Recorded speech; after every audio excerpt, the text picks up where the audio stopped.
Hello and welcome to a very special live episode of Buckeyes Tomorrow Morning for Friday, July 25th. I'm your host, Tom Moore. The Texas game in 36 days, the game against Michigan in 127 days. If you're planning your next event, make it unforgettable with Grateful Griddle, Columbus's favorite food truck, serving up smash burgers, gourmet sandwiches, and good vibes. Book your catering today at gratefulgriddleoh.com. I'm joined by Tony Gerdeman of BuckeyeHuddle.com. Tony, we just wrapped up day 3 of Big Ten Media Days. Day 1 was the Ohio State day. Day 2 was the Penn State and Oregon day. And then day 3 was, there are other teams here, but day 3 was the Michigan day. Lots of interesting stuff to talk about. We're going to talk about a bunch of it. But I did want to start with kind of the news of the day, which I think this is something that people are going to get all stirred up about. And it's interesting. And it was someone who said something interesting, and that was Michigan defensive end Derrick Moore. And he was asked just sort of about, it was essentially about watching Ohio State's national championship, and what were you thinking as you're watching this? And his answer was very interesting. I'm sure there's going to be you're going to take it out of context. You're blowing this up. We have the video clip. We're going to play the video clip for you right now so you can hear exactly what Derrick Moore had to say. First, I would like to, I congratulate them on a win, but it's not no real win if y'all ain't beat us. So, but I'm gonna congratulate them on their win. But this year it's gonna be different. So there you go. As far as trash talk goes, that's not the most inflammatory thing anyone's ever said. And I also feel like there's a delicate balance here between, hey, someone said something interesting, and also, you don't want to be like, how dare you say that? Because as soon as you how dare you say that, you get a lot of got to take it one game at a time, and then you complain about that. So to me, you win the game, like, yeah, talk your mess.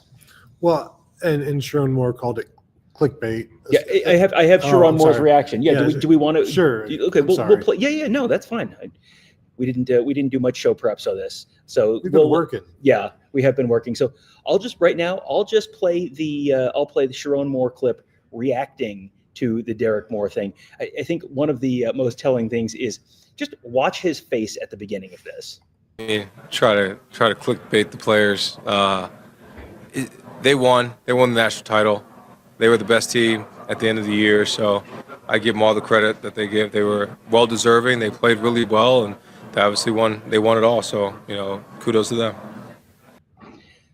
The thing is, Sherrone Moore says that players are trying to be clickbaited. The player could have just said exactly what Sherrone Moore said. So Derrick Moore shared his thoughts, and we want that. We want players to be open and honest. We talk about the media days being where coaches will bring the players who won't say anything, and that's the worst. So when players say something, it's free to talk. It's fun to talk about. We shouldn't vilify them. Yeah, have something to talk about. That is what we're looking for. That's the point of media days, is to have something to talk about. So, Derrick Moore. I am confused by, at the end, what did Derrick Moore said? Like, it's not going to happen this year. Or it's going to be different. It's going to be different this year, and my interpretation of that. He didn't go on to talk about it, but it was my interpretation of that was certainly they're not going to win the national championship this year. Which this is talking season, but this is also optimism season. So ask any of probably 7 teams in there who's going to win the national championship, and you're going to hear, well, we are. So okay, all right. I took that as, I didn't take that as Derrick Moore was predicting that Ohio State was going to beat Michigan this year. I took that as Derrick Moore predicting that, presumably Michigan would win the national championship, but that Ohio State would not. That makes more sense. See, yeah. I was not thinking that, because I have not thought that Michigan, would be winning the national championship. And when you say there's optimism, that to me sounded like pessimism, because he's saying, sorry about your news, sorry about your luck, Ohio State. You're not going to do it this year. But yes, he's saying Michigan is going to win it all. So, okay. All right. There you go. Controversy ended. There you go. So, and I'm guessing as we pick up some more folks, we'll probably play those again later and let everyone, because here here's what we want to do. We want to let you watch it, and you can decide what you think of it on your own. We don't want to try and sum it up or share our, our spin on it. It's not an uncommon thought from north of the Ohio border, though, where it's tainted because you didn't win that game. Nick, how many national championships does Nick Saban have with losses to Auburn? Or there are plenty of national championships that are celebrated with a loss to the rival. And everybody at Ohio State wishes they had a pair of gold pants from last year, but they wouldn't trade that for the national title that they won. No. There's it's not as grand as it could be, but that doesn't mean it's not grand. Yeah. And you go through the memories of last season and what is going to be the takeaway from last season. You go through now, and we were talking to Oregon folks this week, and it's like, boy, Oregon had the incredible regular season, and then the season ended with a thud, and it's very hard to look past the way the season ended. And if Ohio State's season had ended with the Michigan game, or this had been a season in the 90s where it's the top two and they get in and that's it, then that season's remembered very differently, and that is the defining game of the season. But then you go past, and it would be hard to say that the Michigan game was a more defining game in that season, in some ways, in terms of how people are going to remember the season, than the Rose Bowl, than the Cotton Bowl, than the national championship game. I view the Ohio State 2004 season as a successful season because of the way it ended. Well, I mean, that's kind of how Michigan. I mean, Sherrone Moore talked a bunch about how different the end of the season was than the beginning of the season, because I mean, that was a team that was 6-5 at one point, something like that. And then they finished the way they finished, where they beat Ohio State. They go to the whatever they call the Outback Bowl now, and they beat Alabama, and they beat Northwestern the week before that. So they finished 8-5, but they were 5-5 before that. You're a 5-5 team, and then you finish 8-5. And at somewhere in that span is when Bryce Underwood flipped from LSU to Michigan, and it's like, boy, life looks a lot different in Ann Arbor than it did on November 15th or so last year, coming off that loss to Indiana. I was asking a couple of the Oregon Ducks players yesterday, was last year a successful season? And they would, one guy had to think about it, and it was like, it didn't end the way we wanted, but Kenyon Sadiq, the tight end, is like, we need to recognize that we came into the Big Ten, we won the Big Ten, went to the playoffs. It didn't end the way you wanted, but I think we do need to recognize that not everything should be judged by a national championship, and you can do things outside of the national championship, and that's, I think, what Sherrone Moore and his team, winning those 3 in a row, and Northwestern, fine, but you finish up 3-0 with the Ohio State and the Alabama win, where you were questioning, Utah specifically, were questioning exactly where the program was going. And Sherrone had a good quote in there about why that happened and how it happened. And basically that's when who you are as a team and players. That's where kind of the intestinal fortitude. It's like you don't know that from being 15-0. 15-0 is great. I want to be 15-0 again. But you learn who you are when you're 5-5 and how you finish through that. For sure, yeah. You can, if you just are rolling the all season, that's a real fun season. But you gotta, I think you learned a lot about who the Ohio State team was in 2002, where they went 14-0. But man, oh man, there was plenty of adversity in that season. You kind of saw a lot about that. And you're generally going to have at least some adversity. It's very rare that you have a season. 95 Nebraska is one of few that is sort of the exception, where you just roll people all season and you have no games that are closer than, I think maybe Kansas State was the only game that was closer than 2 touchdowns that year. 2001 Miami was kind of like that. They might have had one close game, but it was, they just rolled people. That's not the norm. That's absolutely not going to be the norm now, because with as difficult as your run through the postseason is, if you can have a successful season without winning the national championship. If you win the national championship with what you've got to do to win the national championship now, it's impossible for that to be anything other than a spectacular success. So I do want to get to the super chat from TK. Do you guys recall any outlandish player hype from previous Big Ten media days that never came close to fruition? And I asked for like clarity in terms of what type of player hype. And he said player X is going to be all Big Ten, but player X was not an impact type of hype. Here's one that I never Jabril Peppers ended up being All-American, first-round draft pick. I think he won the Thorpe maybe, or he won one of those defensive awards. Was not a great defensive back. Was not had one interception in his career. But like that's just me personally thinking that this is a player that was kind of overblown based on the scheme that they were in. You know, Jordan Kovacs had a bunch of stats too. And tackles for loss because of the system.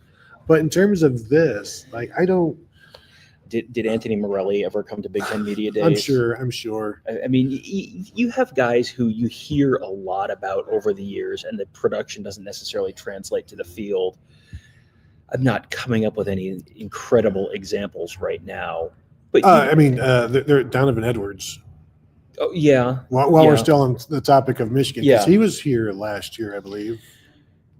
Yes, I believe he was, and I mean he was on the cover of the game, and you know you look at his career, and his career was defined by the 2 long runs against Ohio State in 2022, where Ohio State's in essentially a goal line defense, try and stop a 3rd and short, 4th and short, whatever it was, and you break through and there's no one there. And then he had like 1 long run against Washington in the national championship. And outside of that, there's a whole lot of 3 yards a carry in his career. And, you know, that doesn't take away from the big moments, but you're also, you know, you remember Francisco Cabrera for the Braves back in the early 90s, where he had the game-winning hit to send the Braves to the World Series in 1992. You can't take that away from him, but that also doesn't mean he should be on the front of the video game. So you know, he wasn't a bad player. He wasn't a bust, but he also never really lived. You would have expected more from the guy who was on the cover of the first video game, but you might say the same thing about Quinn Ewers last year too. Well, I mean, in terms of like Ohio State, let's make this an Ohio State answer.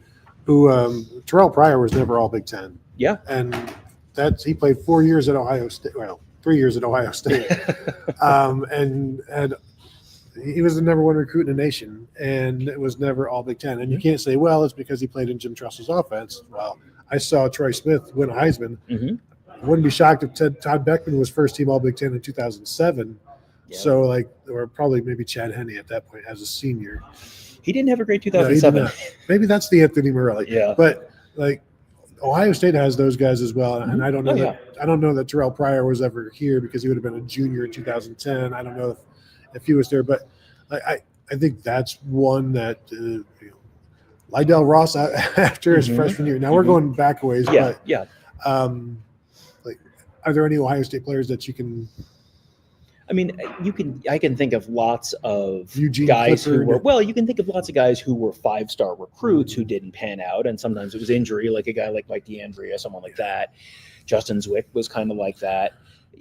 I don't think Justin Zwick ever came to Big Ten media days, because he wouldn't have been the starter that late in his career. So I don't know that it's a Big Ten media day specific thing with Ohio State guys. You know, you also have guys who took a while to get there. Curtis Grant, for example, was like the #2 player in the country, and for 2.5 or so years did basically nothing at Ohio State, and then had a really good senior season at Ohio State. But that's, you know, that was one where you kind of took a while. You want to go back to Sammy Maldonado, 5-star running back, never did anything and ended up transferring to Maryland, I think. Then I think he finally rushed for 1,000 yards at Maryland. Might have, yeah. But you know, every school has these. I'm really struggling to think of guys who were. This is one that with an hour of prep, I'm sure we could have come up with. Oh yeah, that's a show. I'm sure we could have come up with a list of like the player at every position who would have been, been better. But you know, and you also have guys with injury, like Will Johnson missed a ton of time last year because of injury, and you know was in the like top 5 draft pick kind of conversation, and then just he has like a degenerative knee condition, and so that was not like, oh, he's a bust. It's just like, yeah, sometimes your body kind of fails you. Yeah. So Sammy Maldonado topped out at 560 yards at Maryland. So there you go. But 1,000 career yards. That's what I said. That That's what is I something. meant. So, all right. So there you go. So hopefully that covers your. He says that question popped into my head as I was listening to some of the coaches talk about their team. And yeah, this is for sure optimism season for everyone. Where I think I said this earlier on one of the other shows, but you listen to everyone talk, and it's like, I think the Big Ten is going to be like 30 games over 500 against itself this year. It's like, well, that's not mathematically possible, but everyone is going to win 9 games except for the ones that are going to go undefeated and win the national championship. And there's, Purdue, Purdue's going to have a terrible season. They might only win 8. I don't know. Well, I mean, look what Northwestern did in David Braun's first year after the Pat Fitzgerald thing, and then they dropped back to 4-8 last year. I assume they're going to be similar to 4-8, but I thought they were going to be 4-8 when they went 8-4, 9-3, whatever. Yeah, 9-5, 8, whatever. 8-5, whatever it was. Ask me what I thought Indiana was going to do last year. We walked out of here real bullish on India, thinking, wow, this Kurt Cignetti is acting like he knows something. They might make a bowl. I mean, get them to 7 wins. If things break exactly right, they might make a bowl, maybe even get to 7 and you make the Pinstripe Bowl. I mean, boy, that would be a historic season for Indiana. And we all see how that turned out. So, we sure did. Didn't make a bowl game. Technically true. So let's hit on a couple other things from the interviews with Michigan players and with Sherrone Moore. And sorry, we've got a scissor lift going past us right now. The camera. This is not a Buckeye Weekly episode, but it sounds like a Buckeye Weekly episode. So yes, and we're in a hotel hallway, and there's a scissor lift going by. Yes, why wouldn't there be? Vegas, baby. What happens in Vegas stays in Vegas, unless you're live streaming, in which case it goes everywhere. All right, so where was I going? Scissor lift. There was a couple different topics with Sherrone Moore with Michigan players. One of them was Bryce Underwood. Bryce Underwood was a very hot topic. Sherrone Moore insisting that the quarterback battle is wide open. There's really has not been decided. Bryce Underwood, Mikey Keene, we'll see. We talked a bunch this morning about how the different ways that could play out for Michigan this year. But I was with Max Bredesen, the tight end for Michigan, for his full interview. I don't know which of the players you were with, or were you kind of bouncing around with different guys? I was working. You were working. Okay. Well, I was with Max Bredesen. So he was the offensive representative for Michigan. And he got asked about Bryce Underwood a ton. And every answer about Bryce Underwood started with his maturity, his approach, his mindset going into things, how he's coming in and he's not like seeking approval. He's just kind of like, he's going. He's already kind of got a little bit of a veteran mindset. I also asked him, like, okay, so we've heard so much about his mindset, his approach, all that kind of stuff. I've heard he has some pretty impressive physical schools, and it was kind of like, oh yeah. Like, I mean, he was, he said there's been some wow moments for him. Just, I mean, kind of the throws he can make, and the arm strength and how he moves. And he said, and he's like the size of a defensive end. I mean, he's a big dude already too. So, doesn't look like a freshman, doesn't act like a freshman.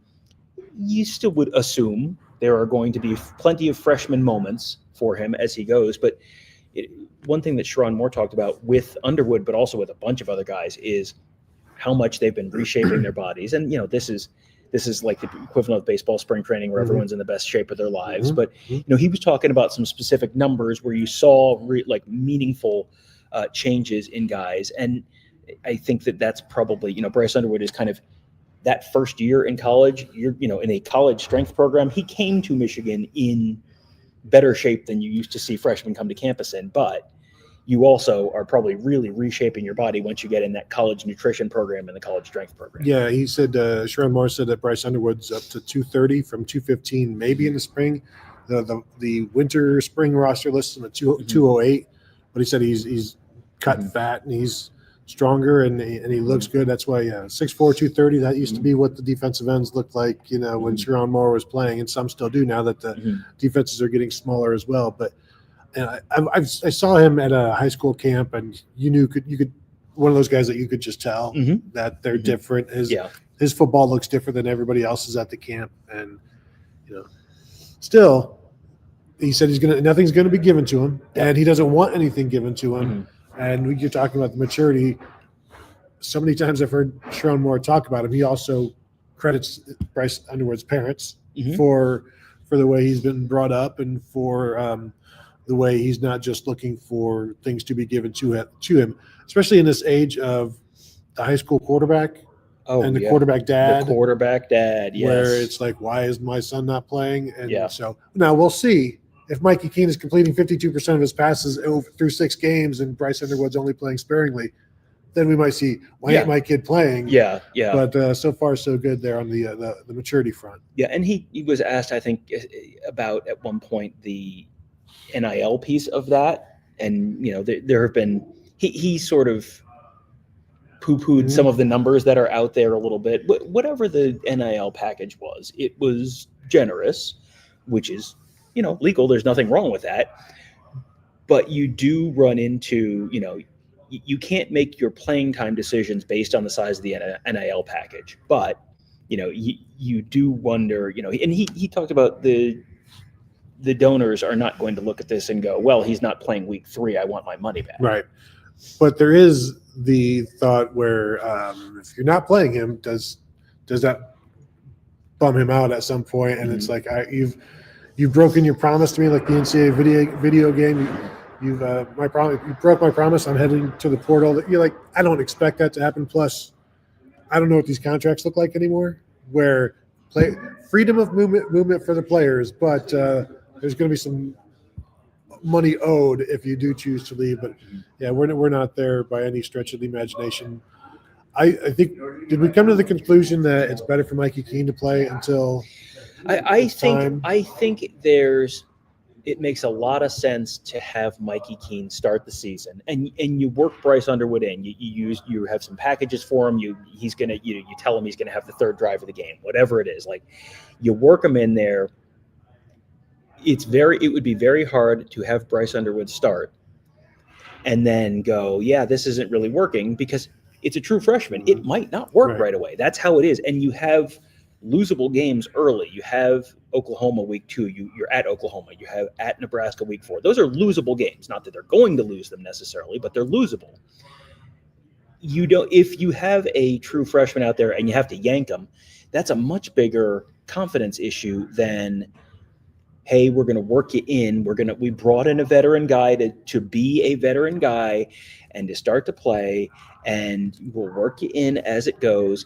And it's much easier to pull Mikey Keene out when you're sure Bryce Underwood is ready to really be the full-time guy. And maybe that's week 2, and maybe that's week 4, and maybe that's, their 5th game, which comes after an off week. Like, that would be a very logical time to put him in. You play your first 4 games with kind of both guys, then you have a week off where you can really just kind of give him all the reps with the ones in practice and sort of hand the reins over there. That makes sense to me.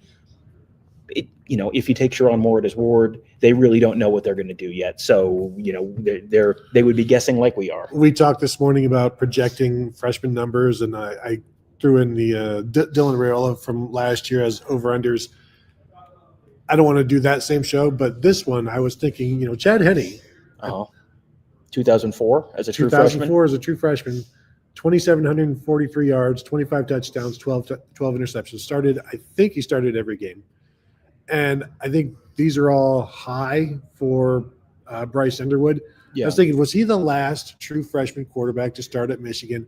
And then I remember, Tom. QB Force? QB Force, Tape Force CA, 2009. Now, maybe these are some more realistic numbers. 2,050 yards passing, 13 touchdowns, 10 interceptions. Those are in line with, now, what is that, yards per attempt, 7.3. That's not bad.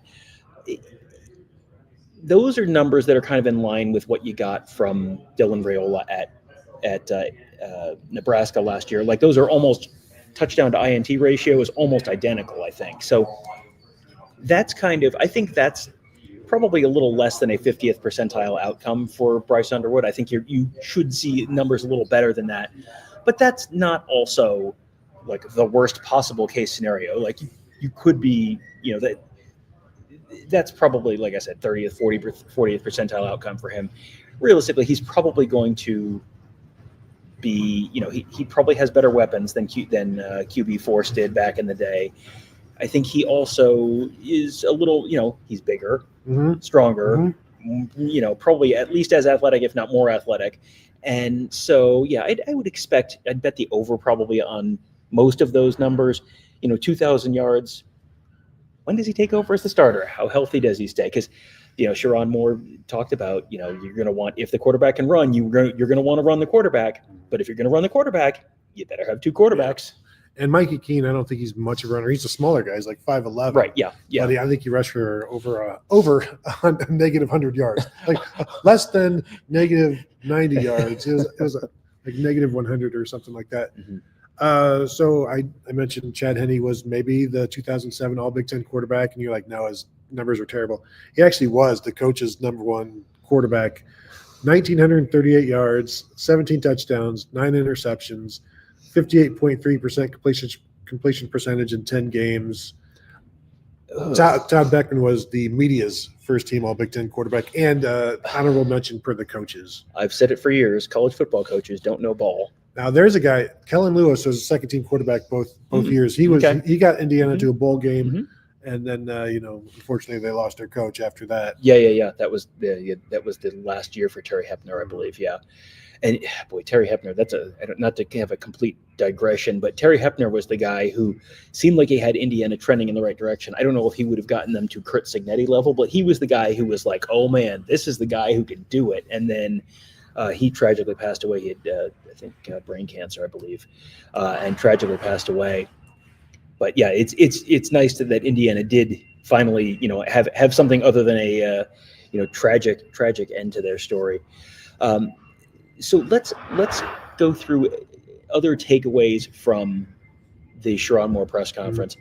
One thing, when he was talking about the offensive line, this is happy talk season, but it was also, it was essentially, I'll feel better about I think the tackles when TJ Guy and Derrick Moore stopped being able to just bull rush them into the backfield. Yeah. I heard that and I kind of went, I think concerns may be at least somewhat valid. Well, and I didn't hear. Sounds like one of the answers that he gave in one of the questions was that there are a couple of true freshmen in the mix to start. Now, Brian Day back a few years ago said Luke Montgomery is in the mix at right tackle.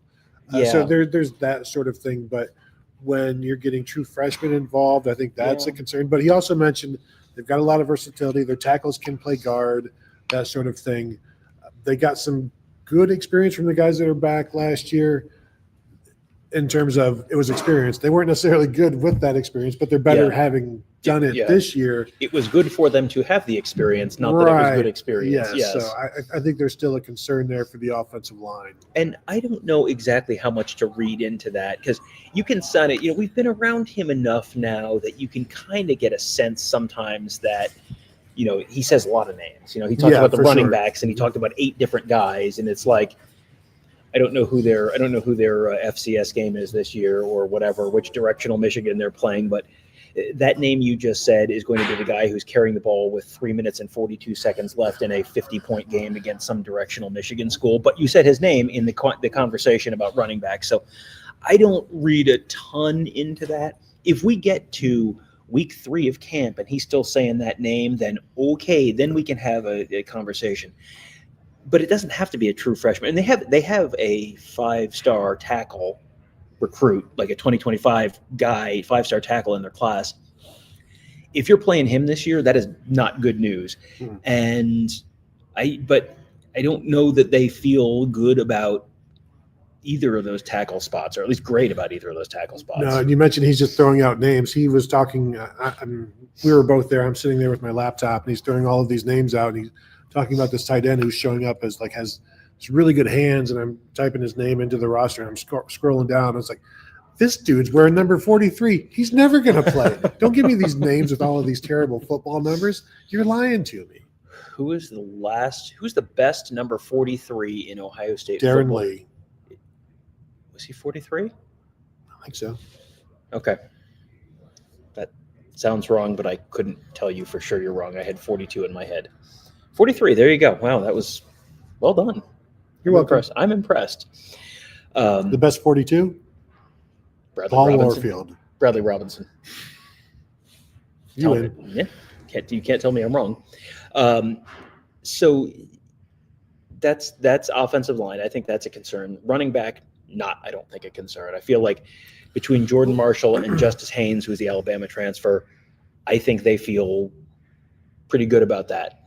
When Justice Haynes was like looking at Ohio State and Michigan, I had somebody reach out to me and tell me like he was not Alabama's best running back. Mm-hmm. Well, generally your best running back doesn't leave. Right. Sean Yeah. Judkins did, but Yeah. Sherrone Moore feels very good about the running backs. Jordan Marshall averaged maybe 4 yards a carry last year, but had 4 yards a carry in like that last game where he rushed for 100 yards in the bowl game. Where's number 3 though? I think there's a question, but if you get down to it, like, are you really concerned about number 3? Mm-hmm. If you run the ball as much as Michigan, maybe you are. But Jordan Marshall last year, 31 carries, 120 yards, 3.9 yards per carry. But again, I think most of that was against Alabama, which is no small thing. Right. Yeah. No small thing at all. And they did. Justice Haynes was not the only guy they brought in from Alabama. They also brought in Damon Payne. Payne is the Damon Payne. Damon Payne. Yeah. Formerly from Detroit. Yes, I believe that's right.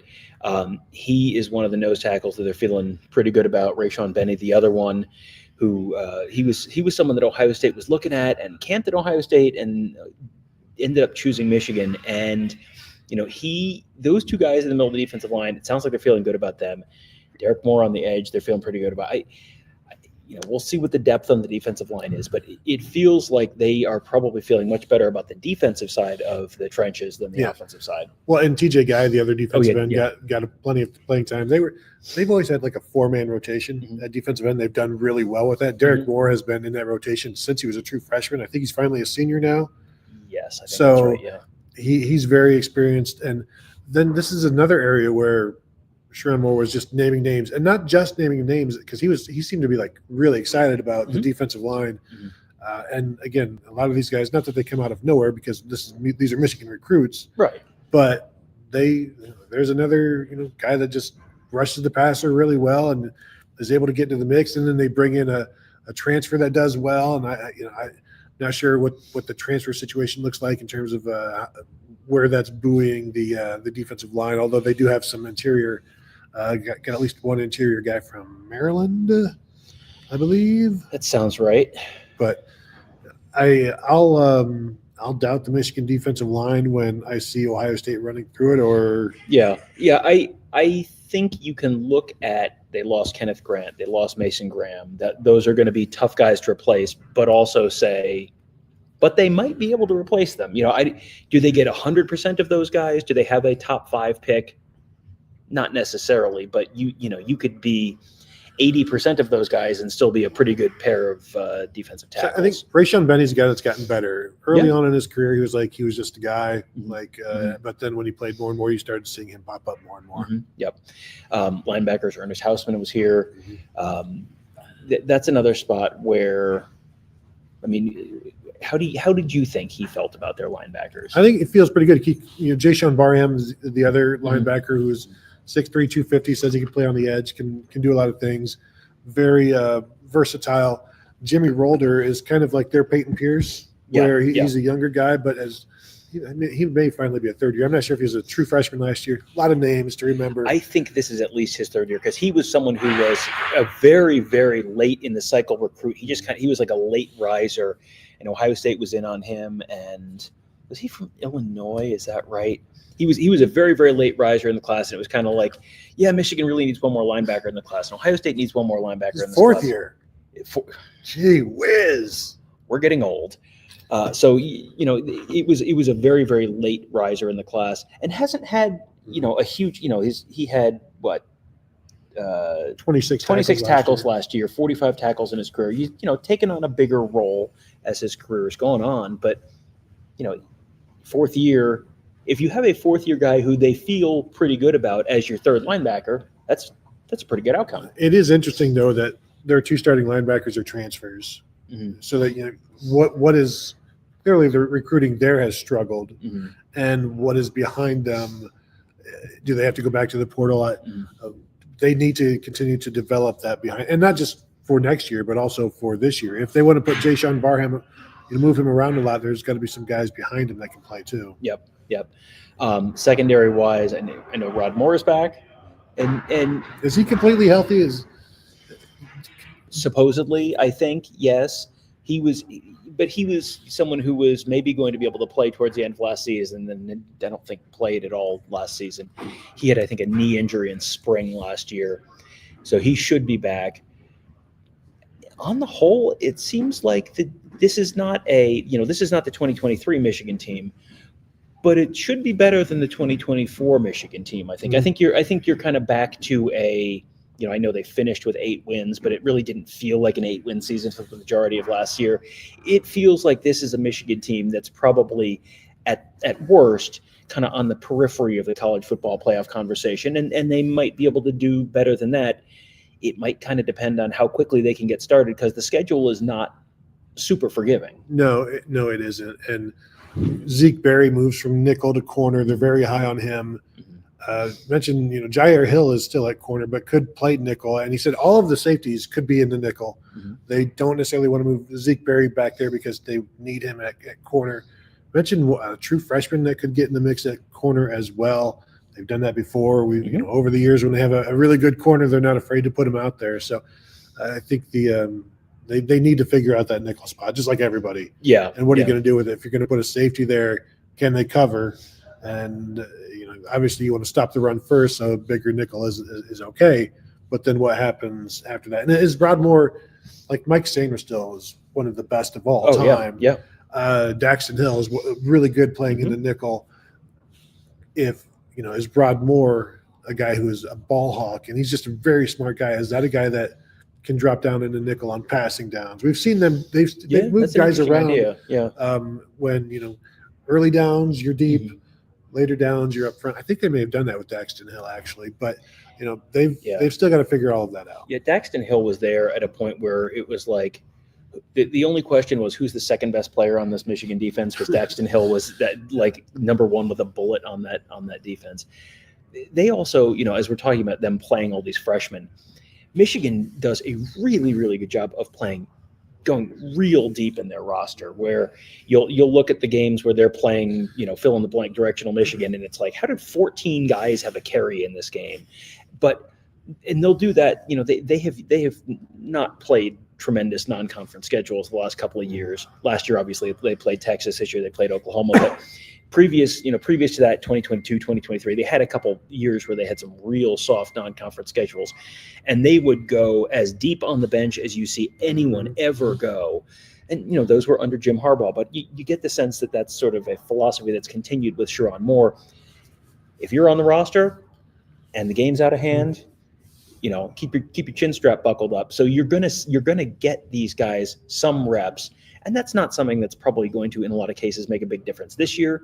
But that's the kind of stuff that, because Jimmy Rolder played in 10 games or 12 games or whatever it was in 2022, well, then he was more ready in 2024 and then in 2025. And you see that kind of stuff kind of pay off for them long term. Can I change the subject to the explosiveness of the Michigan offense now? You sure may. Because that is something that Sherrone Moore said they will be more explosive this year with their passing game. Got a new offensive coordinator, 2 new quarterbacks, the same receivers, but also Donovan McCulley comes in from Indiana. Maybe a couple. Andrew Marsh was it with true freshman last year? I sometimes get him confused with Nick Marsh at Michigan State. Yeah. Andrew Marsh was, I think, a freshman last year, probably a senior now, Tom. Yeah. But a lot of these guys are growing. And then I did ask him, why do you think you're going to be more explosive this year when last year you weren't? He said consistency. And that was very nice of him to not say we have a quarterback this season. Right, because there were times last year that there were some receivers running free on a deep route, and the throw is next county. Yeah, you got the Joe Bozeman passing chart a few times. Yeah, so now having a more consistent quarterback will allow for just first complete the ball, and then maybe make a tackle and pick up a big play, because I don't think they had a single 40-yard completion last year. That sounds right. I mean, we watch every one of the games, and I don't remember them having a 40-yard completion last year. And some of that was quarterback, and some of that was just the wide receiver play has just not been great there for quite a while. They have really not. They've had guys who let's see. Michigan, yes. Michigan didn't even have the no 40-yard plays, 4 30-yard plays, which was even every other team in the Big Ten had at least 10. Oh no, except for Minnesota. Other than Minnesota, every other team had 10 or more. Even Iowa. Iowa had 11. Mm-hmm. Iowa had 5 pass plays of 40 yards or more. Iowa had 3 pass plays of 50 yards or more. Iowa had a pass play of 70 yards. Michigan had 4 of 30 yards all season. Tom, do you think Jeremiah Smith had more 20-yard receptions than Michigan's 17? I'm going to say, boy, that's close. I'm going to say he had more than the Michigan's 4 plays of 30 yards. Oh, yes, that is very true. 17 is a lot. I'm going to say he did. I think I will say yes, solely because, I'm not going to nope, 12. But 9, 18. 18 plays of 20 yards. Tyler Warren had 18 as well. Yeah. So, they're going to be more explosive just because you almost can't go down from there. I mean, if you're looking up at Iowa, and you need binoculars to see Iowa, you can't go down from there. So Jeremiah Smith, 9 receptions of 40 yards last year. Michigan 0. Yeah. But yeah. Michigan got the win. Right. Yeah. Sherrone Moore was asked about Jeremiah Smith, right? Was it? Was he? I had to walk away at one point, so I might have missed that. I think it was him. We're just saying, great player, elite player, and total respect. And that's a guy that you're going to have to focus on. And we'll see. Not to change subjects to Texas, but I'm fascinated to see how teams defend him, because Michigan did a pretty good job. They got the one score on a little. There was the one drive where they went hurry up right before the half and went boom, boom, boom, boom, boom down the field, and you went, oh, okay, now they found it and they're fine, and then that didn't carry over into the second half. While we're talking about that game, there were a couple of other things that I did want to hit on with the Sherrone Moore press conference that we have. He was asked about, he was asked about a million different things. He was asked about the end of the Michigan-Ohio State game last year, and the flag planting thing and the fight on the field and all that kind of stuff. So here were his thoughts on that. Definitely addressed it, and there'll be no more flag planting. There'll be no more grabbing the flag.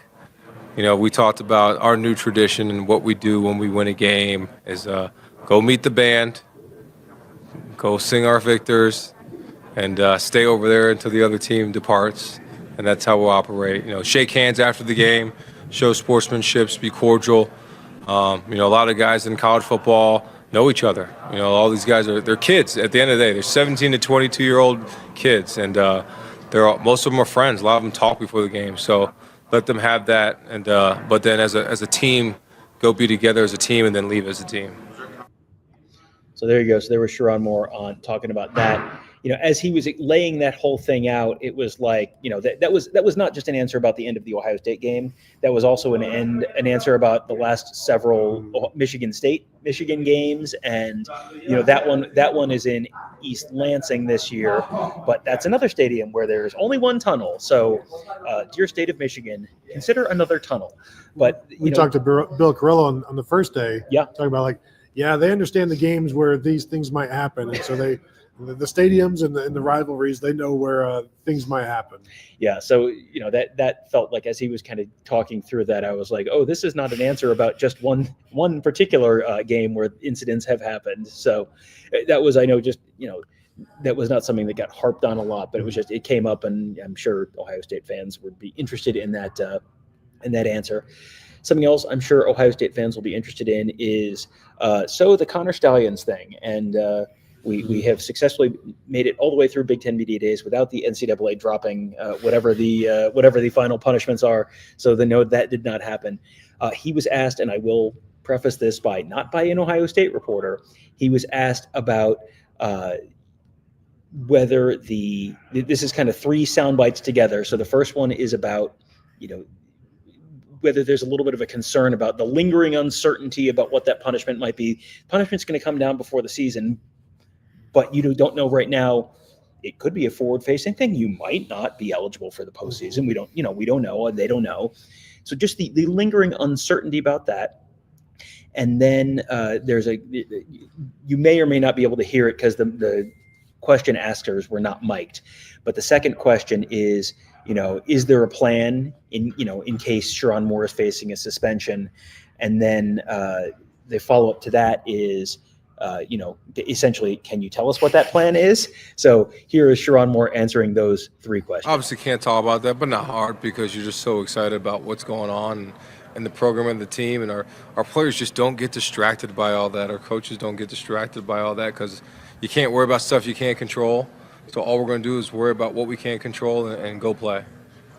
If there's some sort of suspension for you, do you have a plan in place? Yep. Can you share it? We'll wait to see if that happens. So I did think that was interesting. We'll wait to see if that happens. They did offer up a self-imposed 2-game suspension. So my assumption would be, yeah, that's probably going to happen. If you have already offered that up, that you would assume 2 would be the minimum number of games that you would potentially be facing a suspension, and it could be more. But I thought that was an interesting answer. It's kind of one of those like, yeah, what are you going to say? Like, no, we're sitting at home and wringing your hands. But that's certainly, that was more of an answer related to the NCAA investigation than I was anticipating. Yeah, she did a good job on that question and in getting the follow-up. Although I will say, we'll see if that happens. Does he know something? Does he think that letter from Tony Petitti, Tom? Have you heard about this letter from Tony Petitti? Yeah, I have. Maybe I heard that something is the about difference that. in all of this. Yeah, and I keep going back to, I have a feeling they have at least some sense for what's going to happen. But the idea that nothing is going to happen seems a little fanciful, just based on the fact that if nothing was going to happen, they probably would have had a resolution to that already. It feels like Michigan has been pushing back on a bunch of stuff and putting out a bunch of public statements to sort of position themselves just so for the announcement of this. If nothing's going to happen, it doesn't feel like you need to sort of prepare the battleground for that and sort of prepare. A lot of PR is sort of preparing people for what is to come. The way they're approaching it right now is not that. They're preparing everyone for, and this is going to be incredible news. Go ahead and go to Party City right now. Get your hats, your little kazoo blowing things. Get it ready. Big announcement coming. That's just not the vibe PR-wise. That's not the vibe in terms of the NCAA doesn't want to have this long, drawn-out thing. The NCAA would prefer that this was probably resolved. If there was a resolution, the Big Ten and the SEC right now would probably prefer that everyone was on the same page with the college football playoff and an announcement had been made and everyone understands. The fact that there hasn't been an agreement, that's a little bit more of a public dispute, but the fact that there hasn't been an agreement is a pretty good indication to me that there's not an agreement, that there's some disagreement there. The fact that Michigan and the NCAA did not come out of the hearing in June with a, hey, look, mistakes were made, we all understand, let's move on with everything, and let's get rid of that uncertainty. Because, the uncertainty is not just not great for the current team, the uncertainty is not great for recruiting in terms of your 2026 recruits. Are they going to be bowl eligible? I mean, maybe. They'd like to know. Probably, question mark, but you don't know. It sure would be good to know, hey, even if there is a postseason ban, it's a 1-year thing and it's just 2025. And so congratulations, class of 2026. That won't impact you at all. And it's okay because the class of, the guys on the team right now, it's too late for them to transfer. So you're not going to lose anyone. So it just doesn't feel to me like nothing is coming, everything is great, and that's not how they're handling things. Yeah, that's not why you put up a fight if nothing is happening. So, got a couple weeks left. We'll see how it goes. Yeah. Maybe as soon as that. But yeah, he was also asked, would you like to see these the NCAA speed up their process. You're like, yeah, I'm not going to get into it. Okay, so tremendous dynamite drop in, Monty. Kevin wants to jump in the comments and let us know that Party City went bankrupt. So go ahead and choose whichever of the party stores you prefer. We've been going now for almost an hour, and we've picked up a bunch of viewers. So let's kind of circle back to the top of the show. We talked about this right off the top. One of the more interesting moments, really all week, was Michigan defensive end Derrick Moore. He was asked about Ohio State's national championship and just kind of what you're thinking as you're watching it, and that's one of those questions where it's very easy to say something that's not going to make headlines, and he chose violence, at least not a lot of violence, right. low level violence, but here is Derrick Moore's thoughts on Ohio State winning the national championship. First, I'd like to I congratulate them on the win, but it's not no real win if y'all ain't beat us. So but I'm gonna congratulate them on their win. But this year it's gonna be different. So there you go. There's Derrick Moore, and then Sherrone Moore spoke about an hour or so after Derrick Moore was up at the podium, and then this was Sherrone Moore's take on Derrick Moore's take. Oops, sorry. I mean, try to clickbait the players. They won the national title. They were the best team at the end of the year, so I give them all the credit that they give. They were well deserving. They played really well, and they obviously won. They won it all. So kudos to them. So there you go. There's Sherrone Moore. 2 points of clarity from earlier than when we had this conversation. When Derrick Moore says it's not going to happen this year, he's talking about Ohio State when it's going to be different this year, whatever it was. He's talking about Ohio State winning the national championship. This is presumably because we're going to win the national championship.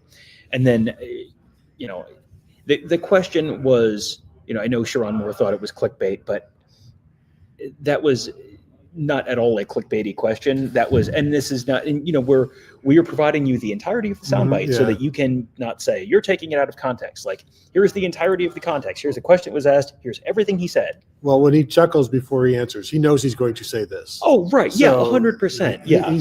He's easing into it. And is it disrespectful?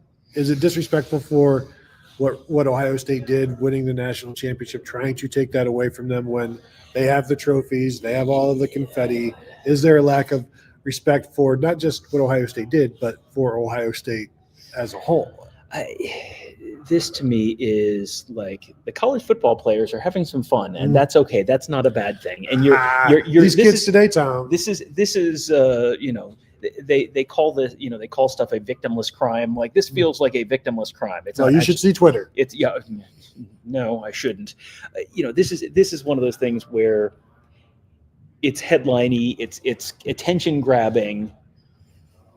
You're not hurting anything. You're not saying something bad about a person. You're not saying this is to me like good. This is don't hit each other with helmets. Don't get pepper sprayed on the field. Don't attack each other in the tunnel. Like, have some fun. Talk to each other. Talk to each other through the media. Talk to each other on social media. Like, great. Have a little bit of fun with it.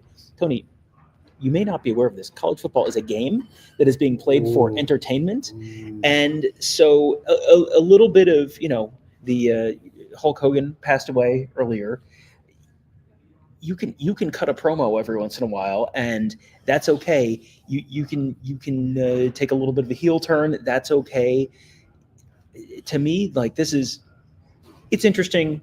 It's a fun thing to talk about. Like, it's great, and I know there will be a wide variety of responses to this, but to me, yeah, man, win your game, talk your mess, and then better win next year, because if you don't, then guess what? The other team, they get their turn to talk. Yeah. No, and with rivalries, I prefer to see people embrace it and talk about it rather than just one game at a time. We make fun of the one game at a time, and people really live by that. So when they step out of that box and they will talk a little, then bring it. I love it. I love it when the coaches do it. That's why we talk about how much we like Brett Bielema, because he will talk. He'll just talk, and players, if they just talk, that's great too. Well, how great was Steve Spurrier at that? Like this exact thing that we're talking about. You can't spell citrus without UT. Like, can you imagine a coach saying that now? I mean, that wasn't that different an era. No, It was, it was a little bit of a different era, but he would say that stuff and it would go, viral 1990s viral, which is like it's on Sports Center or whatever. But that's fun. It's not you're not hurting anyone. Vander Wright is talking about it on Headline News. That is a very specific moment in time. Yeah, whoever is wearing the leather jacket on ESPN2 doing whatever that would probably have been about a Kenny Mayne leather jacket Maybe era. Keith Olbermann, Susie Colbert, back in the day. Yes. So sorry to derail. Yeah, no, that's I think an interesting quote. And then guess what? We'll get to ask about it again the week of the week of the Michigan game. So great, that'll be fun. Hey, speaking of Keith Olbermann, Tony, do you know where I'm going with this transition? The executive order. Tony, there was news out of Washington, D.C. today. The president of these United States of America issued an executive order involving college football. You were doing some furious research while I was off shooting press conferences and stuff. So let people know essentially what happened and what does it actually mean. Well, I didn't read any of the executive order itself, but it basically was a lot about the similar to the SCORE Act.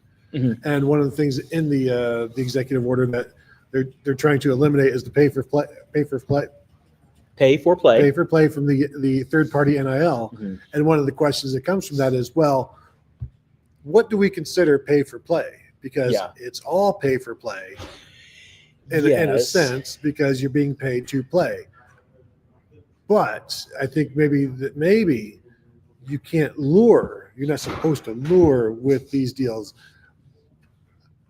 What world are we living in? Well, and again, executive order is not a law, so it's a suggestion. It's like a speed limit. Yeah, that's not how that works at all.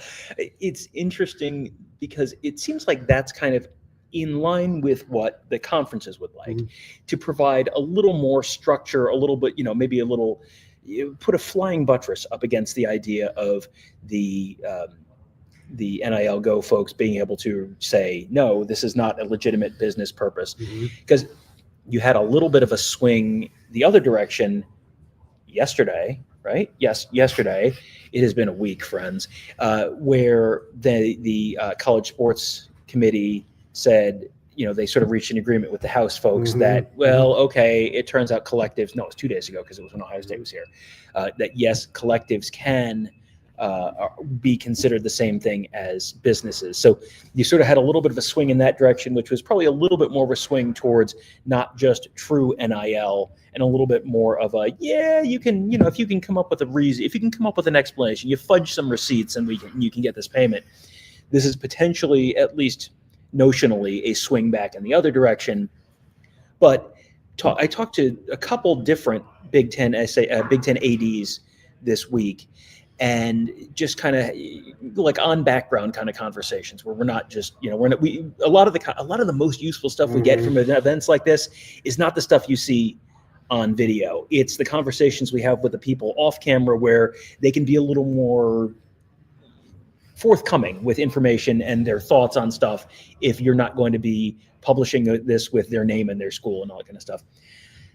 The sense that I get is the folks in charge of college football sure would love it if Congress did something about this and took the full force of the United States federal legislature and had the president's signature on a law, like the SCORE Act, which did move forward in some way. It was like out of committee and it's kind of moving forward at least. The folks in charge sure seem to think that that's where this ultimately is going to need to get solved, because you're not going to be able to just sort of it feels like they're just fighting a rear guard action right now where they're just like sort of slowly kind of covering the retreat behind them and slowly giving ground to buy time. Eventually you're going to run out of ground. So, and I think part of the executive order as well as instructions on helping with antitrust, Federal Trade Commission or whoever is involved with that, commerce, in terms of just, hey, we need an exemption for college sports. Let's get this done, because we know until that exemption is there or it's codified and it's law, there's going to be lawsuits about limiting what players can make, or no unions and all of that. So these are all the steps that we've been talking about need to be made, because every step of the way people are like, well, that's not going to fix it. It's like, no, this is all like you put in some 2x4s. Well, that's not going to build a house. Well, try building one without it. Right. This is the part of the step that we have to go through. So it's all part of the process. And, I think there's a certain amount.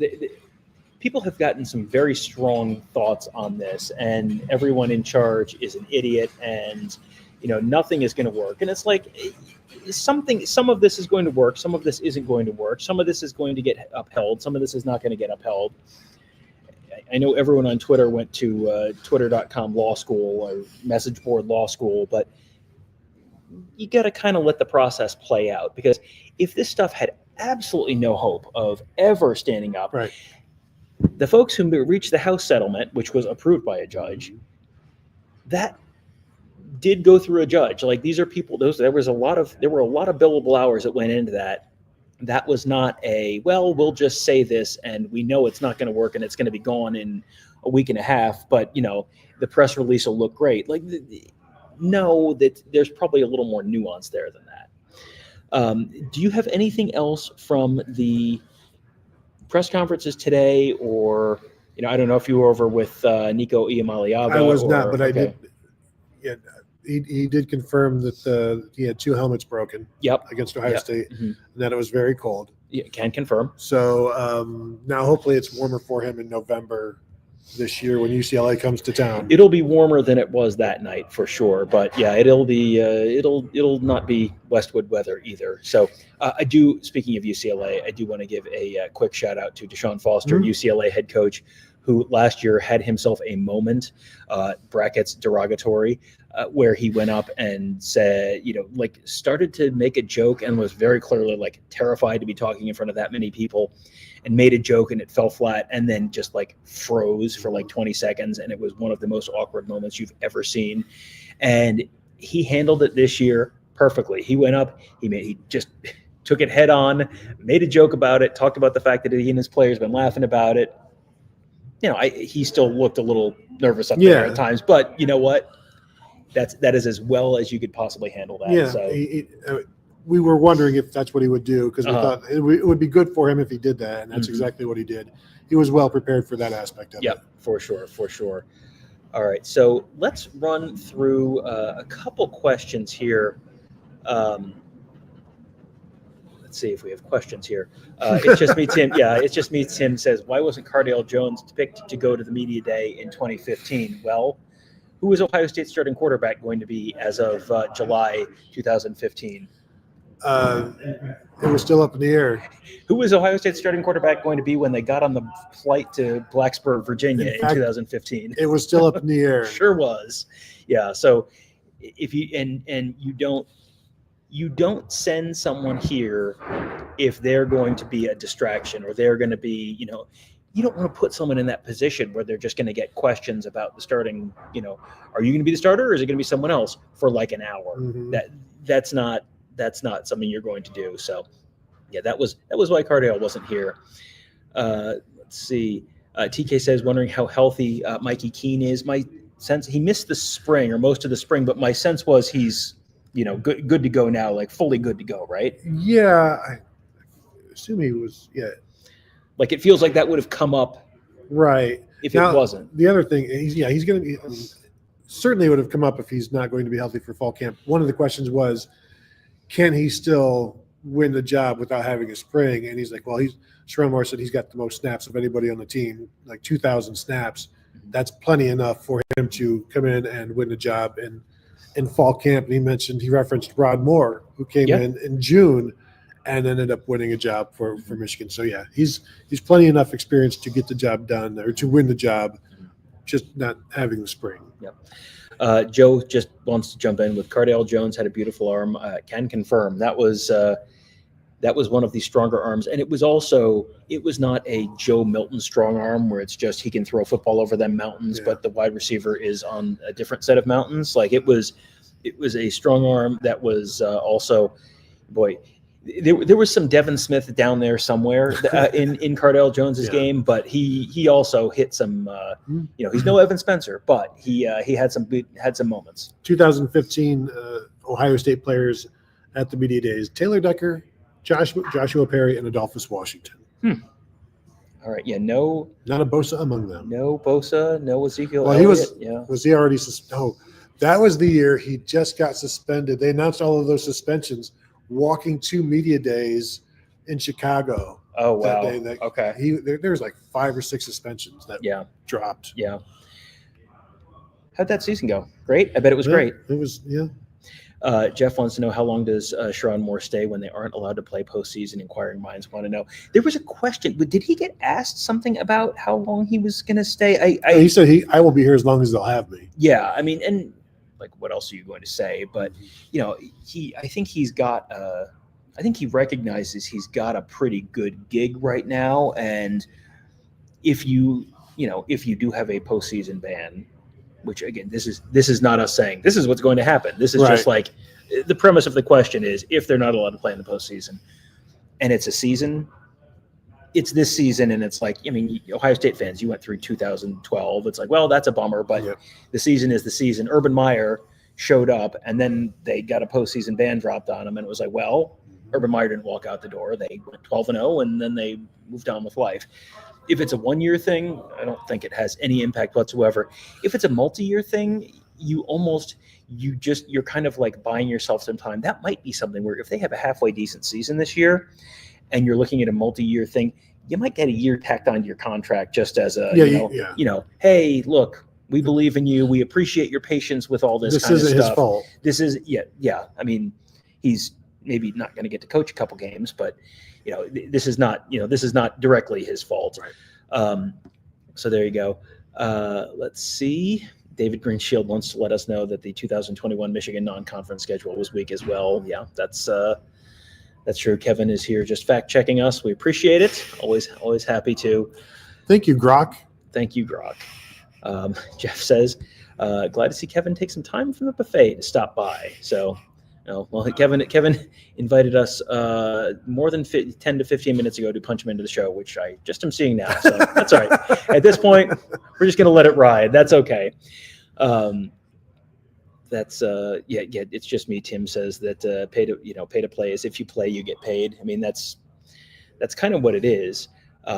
It's the idea. This kind of came up a bunch this week. I was surprised at how little NIL talk there was with Sherrone Moore when that was such a big part of Ryan Day's conversation. But that may have to do with where those two guys were in the week, where Ryan Day was the first kind of like big time head coach this week, and then everyone who was going to write about NIL had written about it at that point. And so then by the time Sherrone Moore gets here, we can have conversations about the running back depth chart down to the eighth guy. That's a great point, because that topic has been done, and now it's all like there weren't many. There's one national guy over with Sherrone today, but that topic was written about. So now we move on, and hey, all we're talking about here is Michigan, which is how's the right guard going? Like that, that was being asked, which is what you would like to be able to ask if you're a beat reporter. Yeah. And with the Ryan Day thing, it was all the college football at large, which I don't think there was any specific college football type of question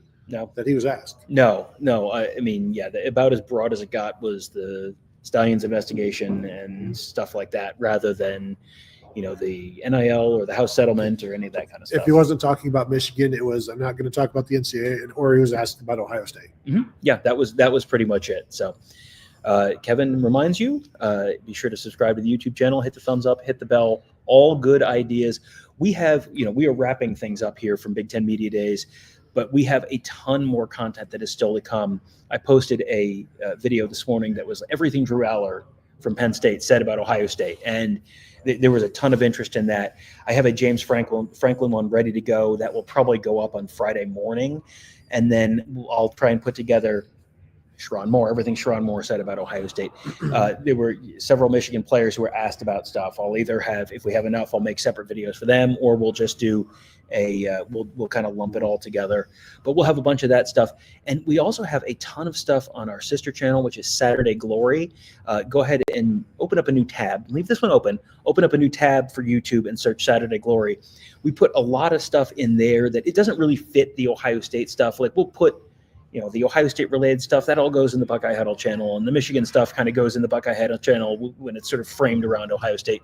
But if you want the Lincoln Riley press conference, that's on the Saturday Glory channel. So go ahead and open that up, subscribe to that one as well. There's a ton of content in there, and we'll be adding more there kind of as we go and as we go through all this different stuff. There's also stuff from ACC Media Days there, Big 12 Media Days, SEC Media Days, all sorts of stuff. So just kind of like, if you like some of the stuff we do specific to Ohio State, you'll probably like that stuff as well. And it's YouTube. It don't cost nothing. So go ahead and subscribe there as well. Mike Ferguson, this is the correct reaction to the Derrick Moore thing that we were talking about off the top of the show. Mean words were said. I'm going to cry into my national championship confetti. And that's like, yeah, what? That's the response. Yes. You should not be upset about this. It's like, you know what? You win your game, you get to talk. That's how it goes. I love it. I mean, we talked about this here. I love the back and forth. I don't mind the, like, you don't need to taunt, because taunting is like in the game or whatever. Because that's when, like Bill Carollo was talking about, like that's when that leads to fighting. But if you score a touchdown, like, yeah, man, celebrate. Yeah. Do a flip. I don't care. Like, don't do a flip and like shoot someone the bird, but like, yeah, score. Do a flip into the end zone. That should be punished. Like, these are 20 whatever year old kids. Like, yeah, man, do something cool and then have some fun with it. Do you consider an Egg Bowl celebration cool? Oh. So your question is, do I love the dumbest stuff about college football? Yes, in fact, I do. Yeah, and that was like, there was some history there, and so then that got flagged as taunting, and then they missed an extra point. And then my favorite part of that story, this is like the postscript. This took a little while to unfold. Both head coaches got fired after that game because the Ole Miss coach, which was Matt Luke, got fired right after the game. And then Joe Moorhead, I believe, was the Mississippi State coach at that point. He got fired after the bowl game because they lost their bowl game and might have had a brawl at the end of the bowl game or something like that, or they just lost their bowl game. He got fired too. Like, to get both coaches fired after a rivalry game with the dumbest possible ending, sign me up. That is just pure, uncut, 100% Colombian college football right there. Exactly. That's why we're here. Mike wants to know if Kevin is sitting in the drunk tank in Vegas. No, Kevin is back in the hotel room, I believe. We'll be headed back there in just a few minutes. We'll be wrapping up. I do think a response to Derrick Moore would be like, would you have rather won the national championship and lost to Ohio State?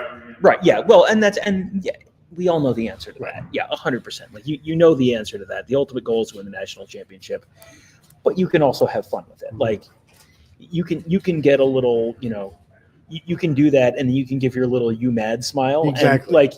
And like I said, he chuckled before he started saying it, so he knew just a little needle. You were allowed to have fun. That is 100% legal. It's just me. Tim says, "What's for dinner?" I believe the answer is the Border Grill. Mexican. Yeah. Don't dox us. Sorry. Some kind of Mexican. Who could say? It Chipotle. could be literally anything.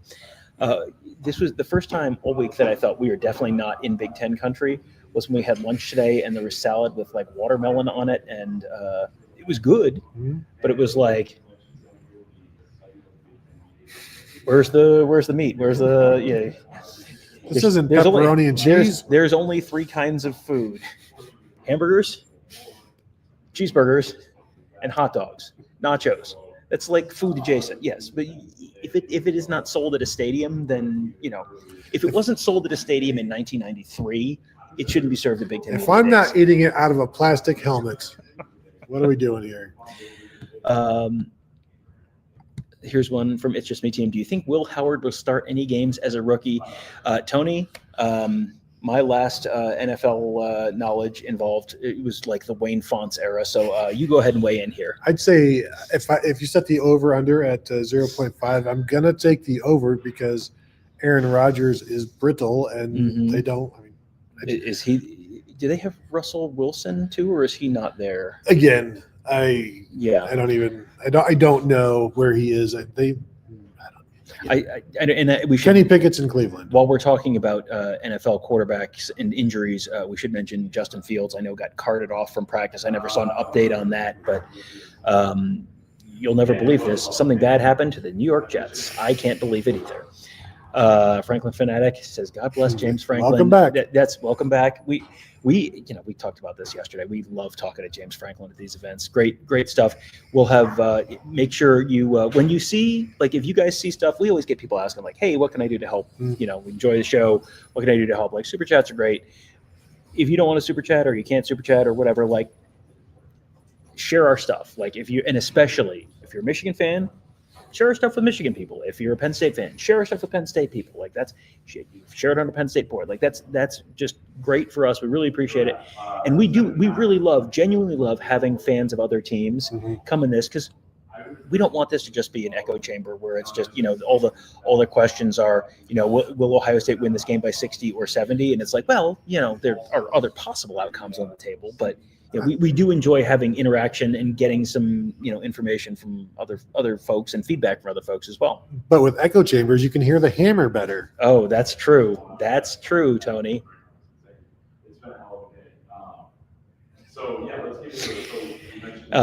Kevin says we had spam fried rice at lunch today. It was very good. That was very good. Yes, that was very good.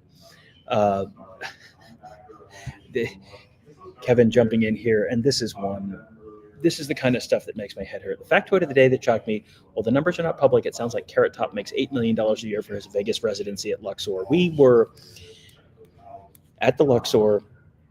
I saw like on the big sign outside, like the big electronic sign outside, they had hit Carrot Top up there. And I was like, that's like putting sewage leak inside. Like, guys, there's a prop comic inside. Do you think that draws more people in or pushes more people away? Well, you're coming here to see him. No. Let's use a different word. Some people may be coming. Don't you me. I was only here for the Shark Reef and the Titanic display. I was only coming to Luxor to get directions on how to get away from Luxor. Apparently, the tickets are about $70 to be in prop adjacent so that you can see stuff. Also, not only is he on the signage, when I called housekeeping, he's part of the hold. Like, he's talking to you while you're on hold. He's got a recording. It's like, this is great. You know the line from it's How I Met Your Mother, where Robin Scherbatsky is Canadian, and she's explaining that there's the 80s didn't get to Canada until 1993. The 90s didn't get to Vegas until like this week, because you go down the street and it's like Kathy Griffin, Carrot Top. Like, what year is it? Like Donny Osmond, Beyonce. Well, no, yes, that's you. Yes, you said yeah.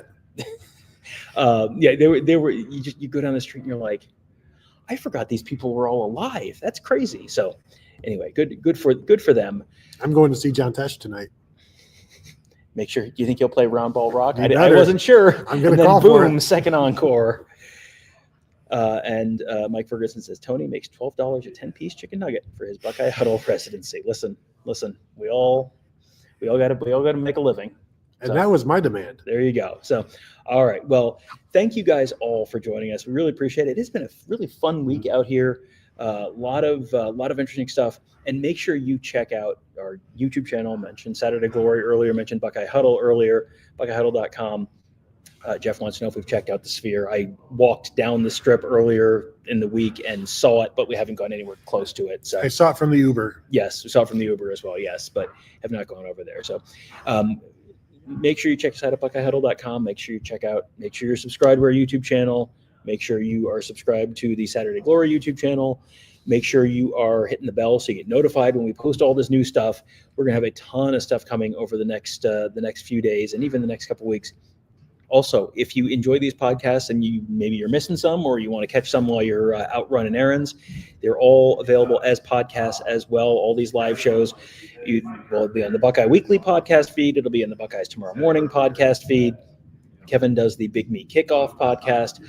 Mark and Kevin and Andrew Ellis, some combination of them, will do the Skull Session Recruiting podcast feed. We have a ton of podcasts. You can subscribe to all of them just by searching Buckeye Huddle wherever you get podcasts. Subscribe there. A 5-star rating and review would also be appreciated. That, I don't know, there's some algorithm, something or other that helps other people find it. I don't really understand. I'm just told that that's how it works. So that's something else you can do to help us out. So, all right. So thank you guys all for joining us. Really appreciate it. Have a great day. We will talk to you tomorrow.